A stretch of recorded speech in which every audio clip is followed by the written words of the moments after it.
কৌশলী এবং বিএনপির বিভিন্ন পর্যায়ে সরবরাহ করতে পারে না।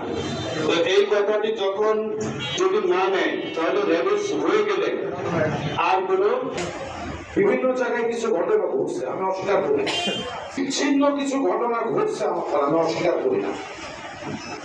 থানা বিএনপির বিপ্লবী সাধারণ সম্পাদক না হয়, আপনারা সেটা বলছিলেন না, নিয়ে আসতে হবে এবং নিয়ে আসার পরে এটা ডিউটিরত রাজনীতি শুরু হয়নি, কিন্তু আমাদের পূর্ব প্রস্তুতি এবং আমাদের পক্ষ থেকে এবং হাসপাতালের পক্ষ থেকে আমি আবারও আমাকে আপনি এবং আমার থানা ইঞ্জিনিয়ার, সে তো আমার ভাইস্তি হয় আমার গ্রামে, ভ্যাকসিন না দিলেও তখন তারা মন খারাপ করে।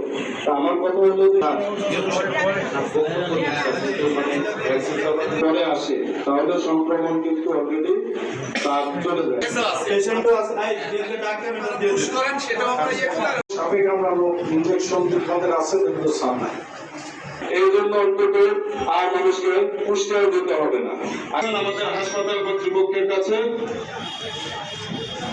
ভ্যাকসিন দেবেন, সাপে কামড় এটার ব্যবস্থা।